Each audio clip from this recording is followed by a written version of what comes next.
ಒಂದು ಪ್ರಾಥಮಿಕ ವರದಿಗಳು ಅಂದ್ರೆ ಫೈನಲ್ ಕೊಟ್ಟಿಲ್ಲ ಜಿಲ್ಲಾಡಳಿತ. ಯಾಕಂದ್ರೆ ಅವರು ಕೃಷಿ ಇಲಾಖೆ ಒಳಗೆ ಸಂಖ್ಯೆ ಕಡಿಮೆ ಇರೋದ್ರಿಂದ ಪ್ರಾಥಮಿಕ ವರದಿಗಳ ಆಧಾರದ ಮೇಲೆ ಸುಮಾರು 60,000 ಹೆಕ್ಟರ್ದಷ್ಟು ಕೃಷಿ ಬೆಳೆ ಹಾನಿಗೊಳಗಾಗಿದೆ ಇವತ್ತು.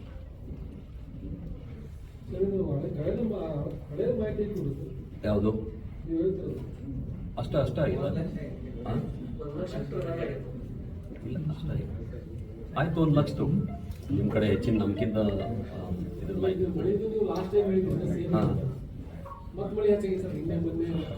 ಹಾಂ ಅದೇ 1 ಲಕ್ಷ ಹೆಕ್ಟರ್ ಅಂತ ಇಟ್ಕೊಡ್ರಿ. 1 ಲಕ್ಷ ಹೆಕ್ಟರ್ ನನಗಂದ್ರೆ ನನ್ನ ಕಡೆ ಇದ್ದಂತ ಅಂಕಿ ಸಂಖ್ಯೆ ತಗೊಂಡು ನಾನು ಮಾತಾಡಕತ್ತೀನಿ. 1 ಲಕ್ಷ ಹೆಕ್ಟರ್ ಪ್ರದೇಶದೊಳಗೆ ಇವತ್ತು ಬೆಳೆ ಹಾನಿ ಆದಂತ ಸಂದರ್ಭದಲ್ಲಿ ನಾನು ಏನು ಹೇಳಲಿಕ್ಕೆ ಹೊಂಟಿದ್ದೀನಿ ಅಂತಂದ್ರೆ, ಇಡೀ ರಾಜ್ಯದೊಳಗೆ ಇದ ಸ್ಥಿತಿನದ. ಕರ್ನಾಟಕದ ಎಲ್ಲಾ ಜಿಲ್ಲೆಯೊಳಗೂ ನಿನ್ನೆ ನಾನು ವಿಜಯಪುರ ಜಿಲ್ಲೆಗೆ ಭೇಟಿ ಕೊಟ್ಟಿದ್ದೆ. ವಿಜಯಪುರ ಜಿಲ್ಲೆಗೆ ಭೇಟಿ ಕೊಟ್ಟಾಗ ಬಹಳ ದೊಡ್ಡ ಪ್ರಮಾಣದಲ್ಲಿ ಇವತ್ತು ಟಿವಿ ಒಳಗೂ ವರದಿಯಾಗಿದೆ. ಬೆಳಿಗ್ಗೆ ಎಲ್ಲಾ ರಸ್ತೆಗಳು ಬಂದ್ ಆಗಿಬಿಟ್ಟವು. ಡ್ರೋನ್ ಕ್ಯಾಮ್ರಾದವ್ರು ನೀವು ಅದನ್ನ ನೋಡ್ಬೋದು. ಆದ್ರ ಕರ್ನಾಟಕ ಸರ್ಕಾರ ಬೆಳೆ ಹಾನಿಗೊಳಗಾದಂತ ರೈತರ ನೆರವಿಗೆ ಬರಬೇಕಾದಂತ ಸರ್ಕಾರ ಅಥವಾ ಜಿಲ್ಲೆಗಳಲ್ಲಿ ಜಿಲ್ಲೆಯ ಉಸ್ತುವಾರಿ ವಹಿಸಿಕೊಂಡಂತ ಮಂತ್ರಿಗಳು ಯಾರು ಯಾವುದೇ ಜಿಲ್ಲೆಗಳಿಗೆ ಭೇಟಿ ಕೊಟ್ಟಿಲ್ಲ ಅನ್ನುವಂಥದ್ದು ಇದು ಬಹಳ ದುರ್ದೈವದ ಸಂಗತಿ ಮತ್ತು ರೈತರ ಬಗ್ಗೆ ಅವ್ರಿಗಿರ್ತಕ್ಕಂಥ ಅಸಡ್ಡೆಯ ಒಂದು ಲಕ್ಷಣವನ್ನ ತೋರಿಸದಂತ ನಾನು ಹೇಳ್ತೇನೆ. ಅಲ್ಲಿ ಹೋಗಿ ಆಯಾ ಜಿಲ್ಲೆಗಳಲ್ಲಿ ಎಲ್ಲಿ ಪ್ರವಾಹ ಪೀಡಿತ ಆಗಿದೆ, ಎಲ್ಲಿ ಮಳೆ ಹಾನಿಯಾಗಿದೆ, ಆ ರೈತರಿಗೆ ಹೋಗಿ ಧೈರ್ಯ ತುಂಬತಕ್ಕಂಥ ಮತ್ತು ಅವರಿಗೆ ಪರಿಹಾರವನ್ನ ಒದಗಿಸಿಕೊಡ್ತಕ್ಕಂಥ ಯಾವುದೇ ಚಟುವಟಿಕೆಗಳು ಈ ಸರ್ಕಾರದಿಂದ ನಡೀತಾ ಇಲ್ಲ ಅನ್ನುವಂಥದ್ದು ಅತ್ಯಂತ ಶೋಚನೀಯ ಸಂಗತಿ ಅಂತ ಹೇಳಿ ನಾನು ತಮ್ಮ ಗಮನಕ್ಕೆ ತರಲಿಕ್ಕೆ ಬಯಸ್ತೇನೆ. ಮತ್ತು ನಾನೇನು ಹೇಳೋದಂತಂದ್ರೆ, ಸರ್ಕಾರ ಕೇವಲ ಈ ಜಾತಿ ಗಂತಿ ಹಿಂದೆ ಬಿದ್ದುಬಿಟ್ಟದ.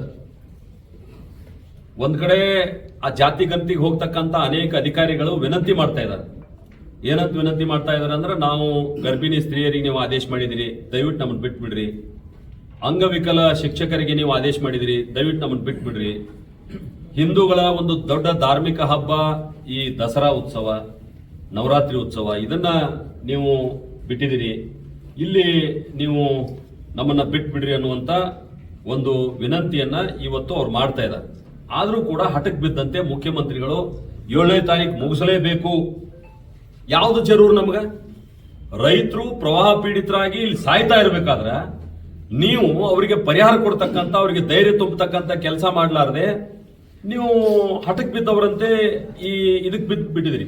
ಯಾವುದಕ್ಕೆ ಇಲ್ಲಿ ಕೋರ್ಟ್ ಕೂಡ ಹೇಳಿದೆ ನಿಮ್ಗೆ ಯಾವುದೇ ದಾಖಲೆಗಳನ್ನ ಬಹಿರಂಗಪಡಿಸಬಾರದು. ಮತ್ತಂದ್ರೆ ಯಾಕೆ ನೀವು ಮಾಡ್ಬೇಕಾಗಿದೆ, ಯಾವ ಉದ್ದೇಶ ಮಾಡ್ತಾ ಇದ್ದೀರಿ ಅನ್ನುವಂಥದ್ದು ಒಂದು ಪ್ರಶ್ನೆ. ಎರಡನೇದು, ನಾನು ರಾಜ್ಯದ ಮಾತಾಡೋದಕ್ಕಿಂತ ನಾನು ನಮ್ಮ ಜಿಲ್ಲೆದು ಮಾತಾಡ್ತೀನಿ. ಇವತ್ತು ಆ ಬೆಳೆ ಒಂದ್ ಕಡೆ ಹಾಳಾಗಿದೆ, ಇನ್ನೊಂದು ಕಡೆ ಬೆಂಬಲ ಬೆಲೆಯಲ್ಲಿ ನೀವು ಖರೀದಿ ಮಾಡ್ಬೇಕಂತೇಳಿ ಕೇಂದ್ರ ಸರ್ಕಾರ ಒಪ್ಪಿಗೆ ಕೊಟ್ಟರು ಕೂಡ ಜಿಲ್ಲೆಯಲ್ಲಿ ಒಂದು ಬೆಂಬಲ ಬೆಲೆಯ ಖರೀದಿ ಕೇಂದ್ರಗಳು ಪ್ರಾರಂಭ ಆಗಿಲ್ಲ. 5 ಬೆಳೆಗಳಿಗೆ ನಾವು ಕೇಂದ್ರ ಸರ್ಕಾರ ಒಪ್ಪಿಗೆ ಕೊಟ್ಟದ. ಒಂದು ಹೆಸರು ಕಾಳು, ಒಂದು ಉದ್ದಿನ ಕಾಳು, ಒಂದು ಯಾವುದು ಸೋಯಾಬೀನ್ ಮತ್ತು ಶೇಂಗಾ.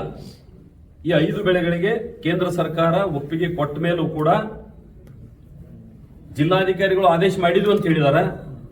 ಆದ್ರೆ ಇವತ್ತಿನ ತನಕ ಯಾವುದೇ ತಾಲೂಕಿನಲ್ಲಿ ಖರೀದಿ ಕೇಂದ್ರಗಳು ಪ್ರಾರಂಭ ಆಗಿಲ್ಲ ಅನ್ನುವಂಥದ್ದು ಅದು ಇನ್ನೊಂದು ದುರಂತ. ಒಂದ್ ಕಡೆ ಬೆಳೆ ಹಾನಿ, ಇರುವಂತ ಬೆಳೆಗಳನ್ನ ಬೆಂಬಲ ಬೆಲೆಯಲ್ಲಿ ನೀವು ಖರೀದಿ ಮಾಡ್ರಿಪ್ಪ ಅಂತಂದ್ರ ಖರೀದಿ ಮಾಡ್ತಾ ಇಲ್ಲ. ಇವತ್ತು ಮಾರ್ಕೆಟ್ ನಲ್ಲಿ ಎಷ್ಟು ಡಿಫರೆನ್ಸ್ ಅದೇ ರೇಟ್ ಅನ್ನುವಂಥದ್ರ ಬಗ್ಗೆ ನಿಮಗೆ ಗಮನಕ್ಕೆ ತರಲಿಕ್ಕೆ ನಾನು ಬಯಸ್ತೇನೆ. ಇವತ್ತು ಹೆಸರು ಕಾಳು ನಾವು ಬೆಂಬಲ ಬೆಲೆ ಘೋಷಣೆ ಮಾಡಿದೀವಿ 8,768 ರೂಪಾಯಿ. ಹೆಸರು ಕಾಳಿಗೆ 8,768 ರೂಪಾಯಿ ನಾವು ಬೆಂಬಲ ಬೆಲೆ ಘೋಷಣೆ ಮಾಡಿದೀವಿ. ಆದ್ರ ಮಾರ್ಕೆಟ್ ನಲ್ಲಿ 8,000 ಆಜುಬಾಜು ಖರೀದಿ ಆಗ್ತಾ ಇದೆ. ಅಂದ್ರ ಸುಮಾರು ಒಂದು 600-700 ರೂಪಾಯಿ ರೈತರಿಗೆ ಜಾಸ್ತಿ ಸಿಗ್ತಿತ್ತು. ನೀವು ಸರ್ಕಾರದವ್ರು ಖರೀದಿ ಮಾಡಿದ್ರ ಅದಕ್ಕೆ ನೀವು ಆಸ್ಪದ ಕೊಡ್ತಾ ಇಲ್ಲ, ಅದಕ್ಕೆ ಖರೀದಿ ಮಾಡ್ಬೇಕನ್ನುವಂಥದ್ದು ಒಂದು.